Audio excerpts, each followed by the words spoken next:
neural network, it's a bio network. It's a referral It's a network? social network. Okay. So you're speaking literally. You're saying this isn't the technical solution, then you're using an analogy. You're saying people will provide validity for other people? I think that's to some extent what people do now with, when you think about a referral for a job, right? So that's, Absolutely. right? That's my point. It's We rely on it's that. pre-technology. It's But if I have an AI that can create 1 million bots in a second that replicate people and have them all live for me, how do we solve for that?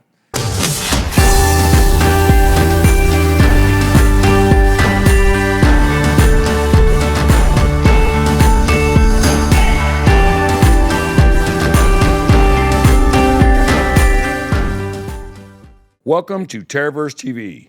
My name is John Altarelli, and I will be your host today. My co-host is the esteemed John D'Agostino. If you are curious to learn from some of the world's most renowned experts, then subscribe to Terraverse TV. John and I will do our best to provide you with educational, entertaining content on noteworthy topics.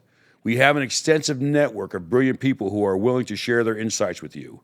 If you like this content, please hit the subscribe and like buttons and send your comments and suggestions so we can continuously improve on the topics and guests.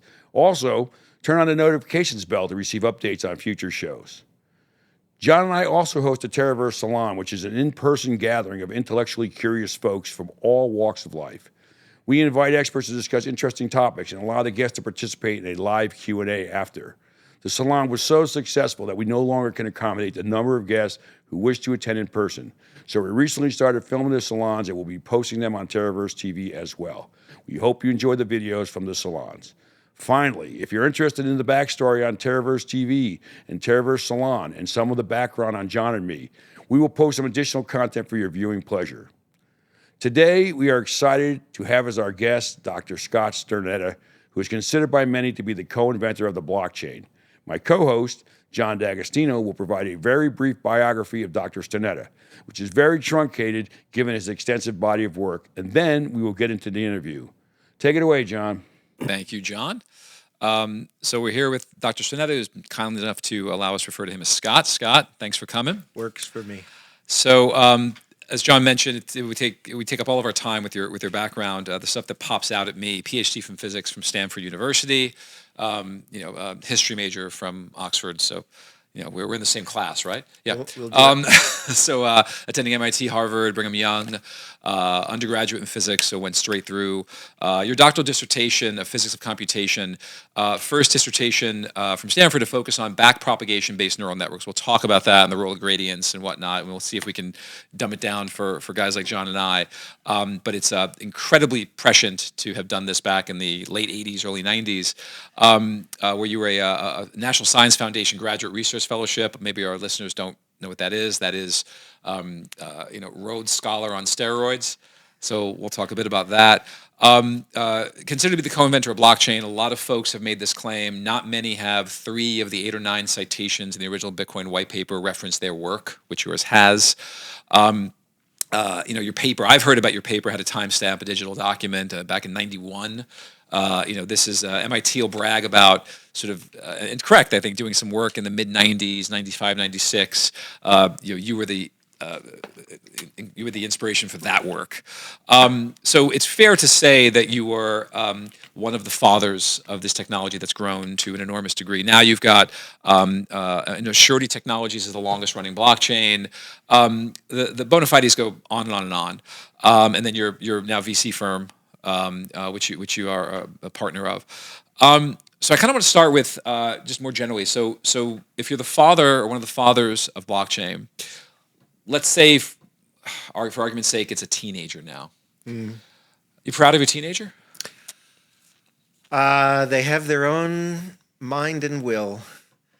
I like the attention that it sees. I continue to wait for it to grow up, but I've been patient. It's been a long time, and so yeah, I think there's still plenty of potential there. I do get, and I'm firmly embedded in the space, and I'm a proponent of the space. But I do, one of the things that frustrates me is I think it's a teenager bordering on adulthood, and yet often proponents will refer to it as a baby. I think in order to just explain away some of maybe the lack of maturity. I don't have a teenager yet. I have a 10-year-old who's acting like a teenager, and that does frustrate me. I sense that must frustrate you if you think about kind of where you were and where you think we could be at this point. Well, I wouldn't go that far. It's that I think people are selling it short because they think that this is all there is. Mm-hmm. And it's not all there is. There's plenty more to come. It's that I think people got very caught up in Bitcoin, which, announced itself with triple exclamation points. And that was fine. But there's so much more that can be done beyond Bitcoin.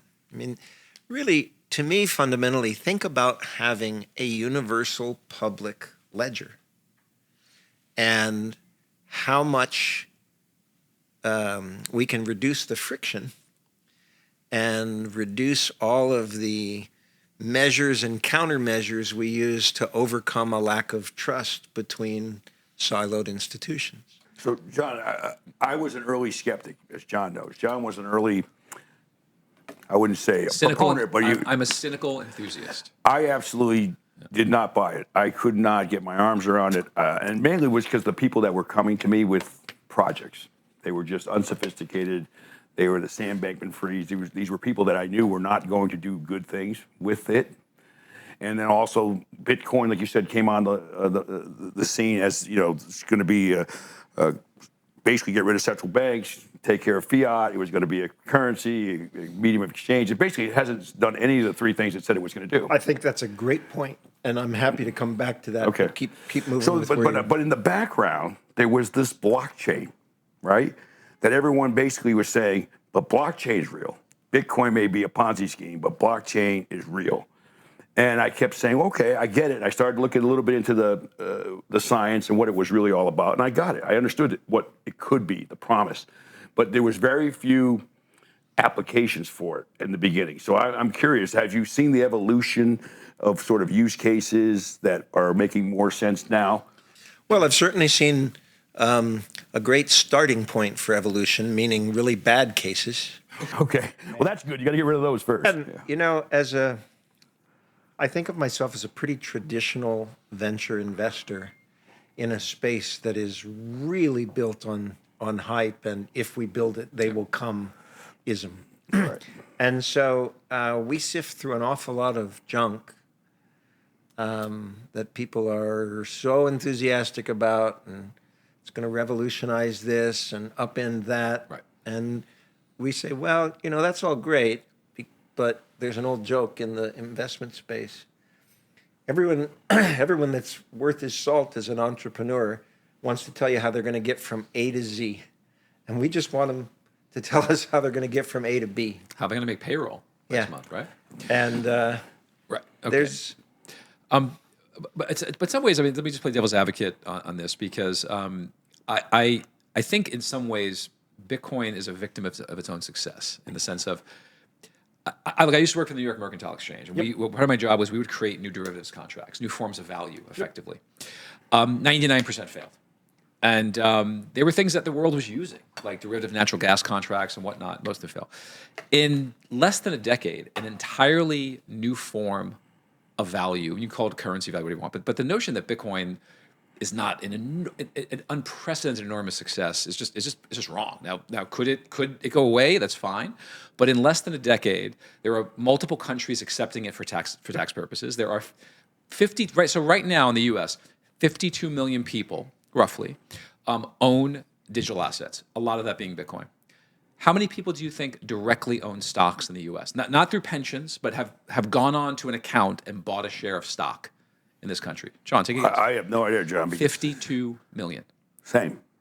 Yeah. The same percentage of Americans have bought crypto that have bought stock. That's a good thing. I mean, it sure is a lot easier to buy stock. And it's a lot easier to buy stock. So I hear everything you're saying, but I think Bitcoin is a proven use case. I mean, it's been a success, regardless. Just like Roblox is a success. I hate it. My daughters won't get off it, but it's crazy for me to argue that it hasn't been Well, just that- massively yeah. successful. We But- know It that. but we'll- clearly has yeah. found a use case, but it's almost like saying wherever it has ended up or wherever it currently resides, we're going to call that a use case because so many are involved. That's a fair Because point. coming back to your point, point, yeah. John, Yeah. if you read the title of the Bitcoin white paper, it doesn't serve any of the Right. claimed purposes. That's fair. You know, it's not. That's how I attacked it all the time. It's not peer to peer. It's not cash because it's highly traceable. It's That's fair. and it doesn't satisfy the money requirement. You know, economists talk about the three requirements of money, and you were citing it. But job number one is medium of exchange. Okay. And Bitcoin's not used as a medium of exchange. agree. It can retreat a little bit, maybe to store of value, right? That's where I land. But And unit of account, not with the way it fluctuates. But I feel like people are kind of, and maybe this goes to your point, I think people are missing the point about how much has been accomplished, okay? Because it opened up everyone to the possibilities, okay? And the fact that Satoshi didn't get everything right the first time, I'm not talking about cryptographic flaws. I'm talking about, his goal of a non-inflationary medium of exchange and a stable unit of account. Yeah, that's not happening anytime soon. and you'll go on record that you're not Satoshi, right?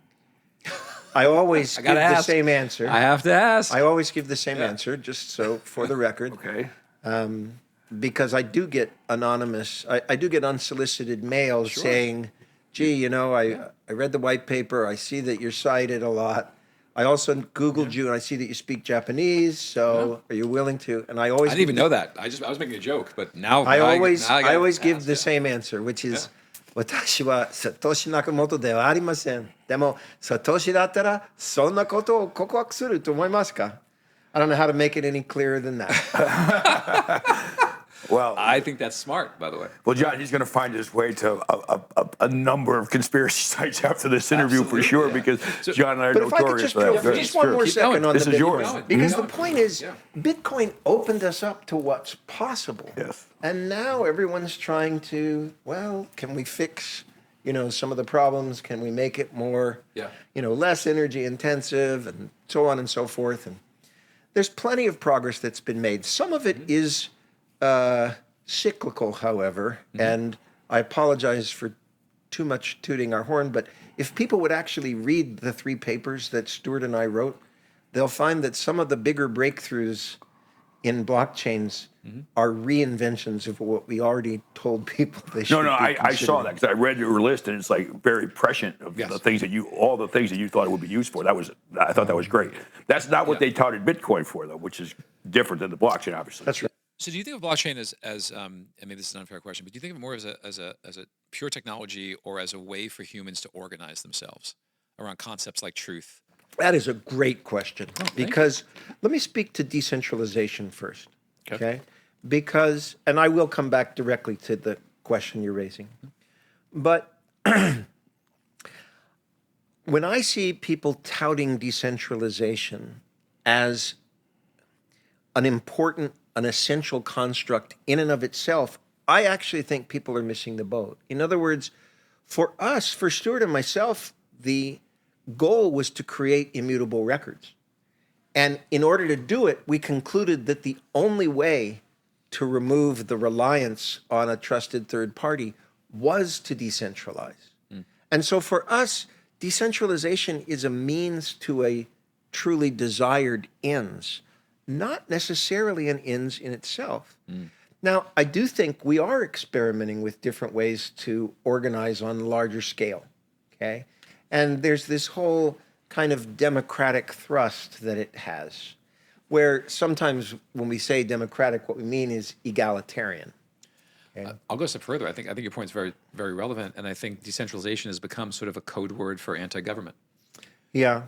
And of course, I'm on record as being more at the libertarian end of things. So it's not that I'm anti-government, but the less the better. I'm pretty far down that road myself. John will know that. So- So, one of the things I predicted, and I hope I'm not right, but just because I'm economics major, so I look at the, sort of the rule of 3, everything sort of will aggregate and sort of consolidate to three big players. I'm saying that's going to happen in the mining business for Bitcoin. Absolutely. And I predicted that. And I'm saying, well, what happens to decentralization? Exactly. And so to me, it's, are we going to get good governance? Are we going to get fair treatment of things? Not, can we keep it perpetually decentralized? Because centralization is an economic efficiency.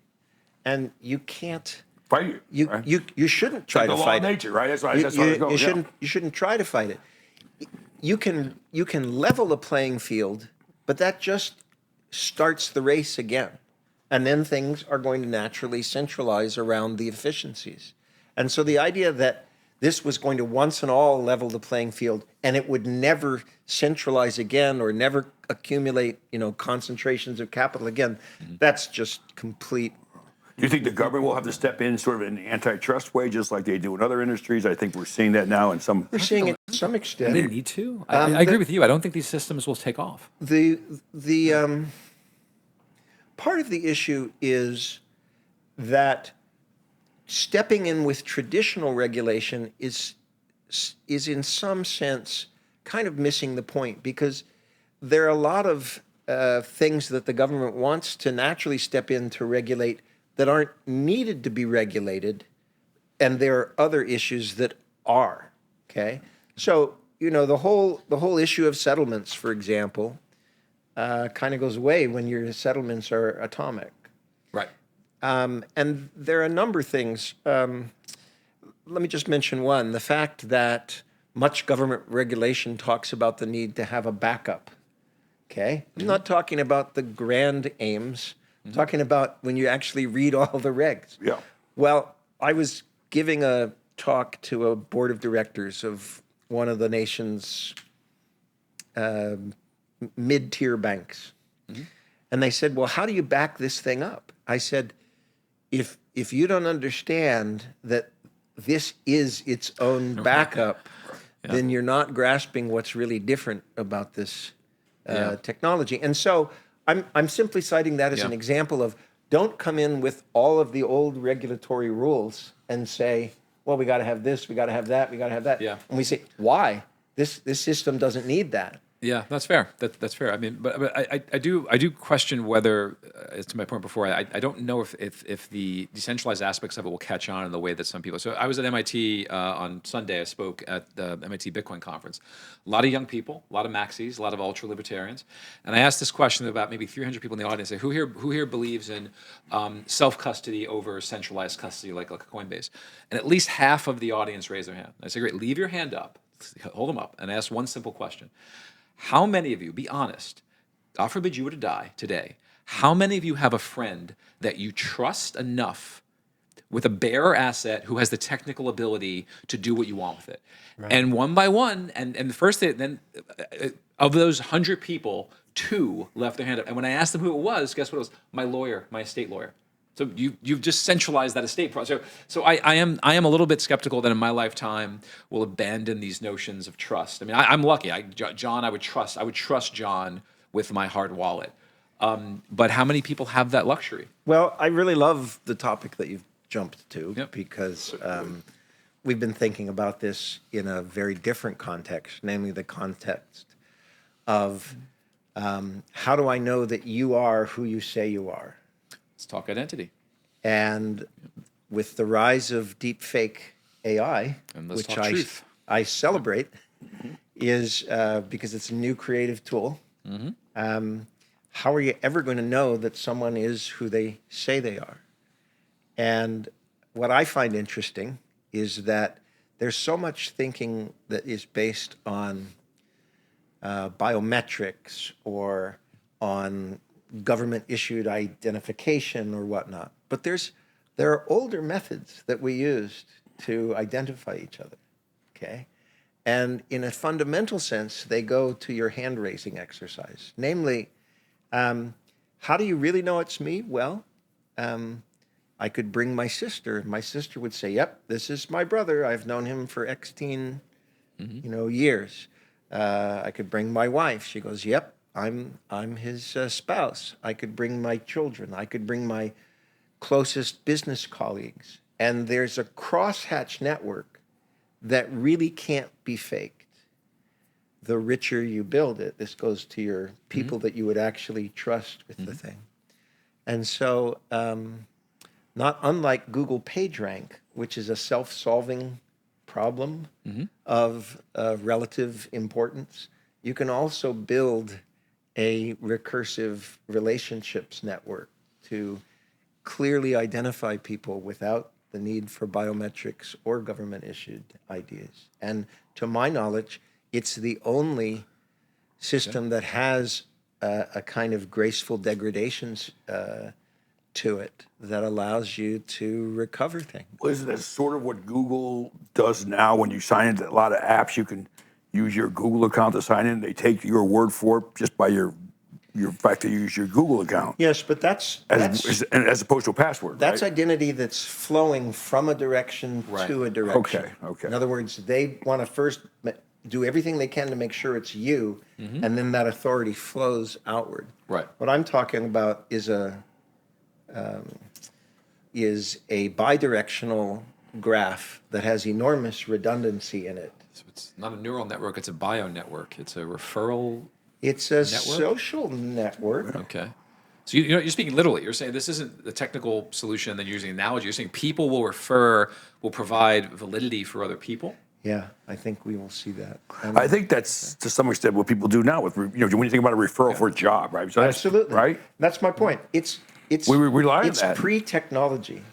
But if I have an AI that can create 1 million bots in a second that replicate people and have them all live for me, how do we solve for that? Well, I don't want to give it all away. But Oh, fair enough. Okay. Fair enough. All right. I think there's a way to do that. Good. Okay. Well, let's talk more broadly about AI and truth and the role too, if any, blockchain might play in that. So I wrote a paper. I co-authored a paper with a guy who runs an MIT AI lab. Only because I could say I co-authored a paper with an MIT AI lab.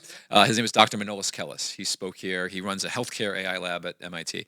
And my one contribution was this nice little phrase: if AI is scalable everything and blockchain is scalable truth, it seems that there's a way for them to work together. So I think from what I've read of some of the stuff you're working on, you would agree philosophically with that.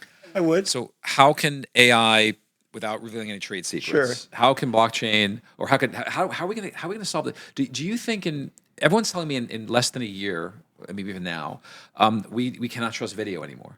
Oh, I think we're headed there. I think it gets Okay. worse. Okay. It gets worse before it gets better. Namely, it gets worse because it's not just going to be video. It's going to be interactive video. So my Zoom call might not be John. That's happened already, by the way. There's been fraud already where someone's replicated using AI a person. Absolutely. Yes. Okay. My favorite one was Tom Hanks having to put out a press release saying that no, he did not endorse Dr. So-and-so's dental health plan. Of all the pedestrian things to be scammed on. And it's because someone had done a deep fake of Tom Hanks endorsing some dental health plan. Right. And But Scott, let me play devil's advocate. We've had Photoshop for a long time, and we still rely on photographic evidence in courts of law. Like, why will we not just adapt and adjust to this? I don't think that's true, but I'm just trying to. no, Yeah. again, what we do is we fall back and we say, look, let's not treat this as 1-0 absolute definitive. Let's layer on evidence after evidence coming from different sources. Let's build the high probability of the case. That's what's really going on. I guess if you think about it, John, because I was thinking about it, that's why I'm kind of in favor, like court proceedings should actually be done in person. People should actually vote in person because you can't scam that. Except maybe you can get an actor to come in and play you, maybe with a fingerprint. It's hard, So I mean, it just becomes more difficult.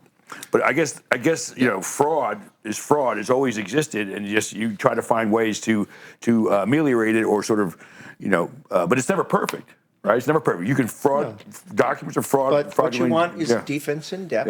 Yeah. And this is an old story. Rather than assume that you've got a silver bullet, you say, look, we just need to reduce the risk. Right. And keep reducing it until we get a lot of nines and After that, it's just going to be a cat and mouse. But to your point, but the challenge is you sacrifice something, and you sacrifice efficiency. Christina, a friend of ours, is a cybersecurity expert from MIT as well, and she's summed it very simply. For advice from me and my clients in financial services is inject analog friction into a process, and you make that process harder to break. So Absolutely. simply, like every time you wire money, you do a callback. Can it be faked? Of course, but it immeasurably increases the difficulty of that. But if I'm doing 10,000 wires a day, if I'm a high frequency fund, I can't just practically do that. So you just come down to the world we live in moves so fast. There's going to be this risk unless you can figure out ways to inject friction. Well, I very much agree with the injecting friction. Another way to think of it in a more esoteric sense is you want to make sure that what you're injecting is orthogonal to the other defenses that you have, that they're not correlated. Okay? Because the less correlation you have, the more orthogonal dimensions, if you will. I apologize for going into a linear algebra. No, I'm going to ask you to explain backwardation, by the way. The more different ways of cutting and slicing the thing, the better off you are. I do agree that there's a need for analog layers, but I think that can be handled efficiently as well. Yeah. It just means that you have to group things.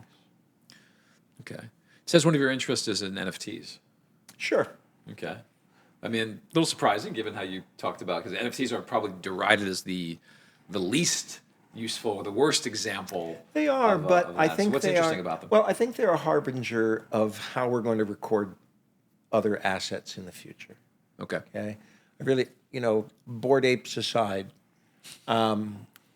particularly if you think, for example, about high-end art, what's our alternative as art is more and more digitally created and synthesized? Having a registrar, essentially, a universal registrar, it's hard to see what the alternative solution. Well, I actually to see that that is. as important for digital art. Same thing with music. I think this would have been a lot helpful, when there was a lot of the piracy going on. It would have been nice to have NFTs when, before music became completely, IP rights are, shocked. But I don't think you need it so much for the physical assets, but clearly for the digital assets. They make Birkin bag copies that are, from a quality perspective, exactly the same. Why would I spend $200,000 on a Birkin bag? You shouldn't. You should buy the other one. But people want that. People want provenance. Yeah, They want they want to show that mine is real. I don't get wear a badge. I get that. I understand that, John. I'm not saying they won't put it in clothes as well. I just don't think that's That watch for me. You're not wearing a fake watch. You How do you know? The fakes in Vietnam. We went to Vietnam together. Those fakes were amazing. That watch isn't fake. Well, I know I'm not wearing a fake watch because mine costs $36 and it has a 10-year battery. Yes, Okay? still the best. So who would want to fake it? Yeah, I'm not arguing against it. I do see the need. I also saw some other use cases that I really liked. For example, I think ticketing is great because I think Live Nation should be broken up and you should be able to buy your tickets and sell them, and then the artist ought to get some of that reward, and the selling person ought to get some of that reward, not the intermediary. And in fact, we did launch, because we have the world's longest running blockchain, and because on a weekly basis to establish consensus in a pre-internet world, we published the root hash of each week in the national edition of the New York Times. Okay? And the thinking was, of the Sunday Times, since this paper goes to every archival library in the world, this is thinking 32 years ago, the ability to fake the record would require you to crawl into all of those places around the world and all Those are your nodes. Those were the nodes Yeah. of the day in a pre-internet way. And so for each week of the blockchain's existence, we've commissioned an artist that picks an event from the week, either historical because of its, significance, or whimsical because it was a funny story, and illustrates that week of. And Google didn't come after you for what they used to do with their logo, right? Blockchain Oh world. yeah. And I think that's kind of cute. We're not using it so much to make money off of it, but to illustrate and try to nudge the blockchain world in a particular Yeah. interactive direction. I mean, look, NFTs, particularly art NFTs, they get a bad rap, I think, justifiably to some degree. I do think, though, that if all NFTs ever accomplish, and I think they will accomplish more, if all they ever accomplish is to make it more likely that art exists in the world by creating a financing mechanism, the world will be a decidedly better place. It's a modern Medici play. Yes. Let's finish on something non-controversial. CBDCs. That's. I'd love to get your thoughts on that. Inevitable. Okay. Scary? Not at all. Really? He's scared of them? It's really about Government the control? strength of the yes, but CBDCs to succeed will effectively have to validate alternative cryptocurrencies, and Say that one more time. That's the delicious irony of it. So CBDCs will actually not replace, but enable alternative They cryptocurrencies. will have to validate alternative cryptocurrencies for them to be initially relevant, and so seeking their own self-interests ends up validating the whole space. All right, I wanted to ask one more question, but because we're going to have to do more of these. I know. We just scratched the surface. We have Scott's been so generous for this time. He's also going to do our salon tonight, which we're going to have a much more detailed discussion. So people who want more of this, Alcohol-enabled more of this should watch the salon. Yes. That'll be posted as well, and we'll do some follow-up interviews. But I always want to touch on some human aspect at the end of these things because we get so tied up in the science and the technology and all that. And I like this sort of human aspect. You teach high school. Yeah, part-time. Amazing, right? That to me is amazing. I love teaching. John loves teaching. I did his daughter's 5th grade. I did a constitutional law moot court at his class. Scared the hell out of these kids. I did scare them a little bit, but I used the Socratic method on 5th graders, but they did well. I don't think children should be. You made my 10-year-old come home and say, Two Uncle kids cried. John said the Big Bang Theory maybe didn't happen. Exactly. Question everything. Question everything. I had 2 kids and she cry. won't go to bed because she's questioning bedtime. Perfect. Okay. This is what I wanted. So, how does that feel? It's got to feel great. Well, first of all, you should know that I currently teach high school kids at a Jewish yeshiva. Okay. Well, that's got to be good. So that's its own twist Yeah. Right. on things. And one of my favorite classes that I created is something called 10 Ideas That Drive the World. To try to help them understand that there are underlying fundamentals that have driven history for thousands of years and continue to really drive what's really going on, as opposed to the superficial that you might read in. What's your favorite one? Whoa. Oh, John. In economics boils down to 2 words: incentives matter. And helping the students understand how pervasive that is one of the big ideas that. We got to bring back Adam Smith and a lot of other people. We have a hard stop. We have a hard stop we're for good. guests, Okay. so I want to make sure we respect that. Thank you so much. Sure. This has been a great 40 minutes. I've learned a tremendous amount. We're going to do. We'll do this again. I can't wait to see you tonight at our next event, and I appreciate all you do. I'm sure that the kids that study under you are happy that they work with you, because I can just tell your personality, your love of this stuff is like John and I love it. So thanks so much. Passion Appreciate comes it. off in waves. Yeah. Yeah. Grateful to be here. Thank you.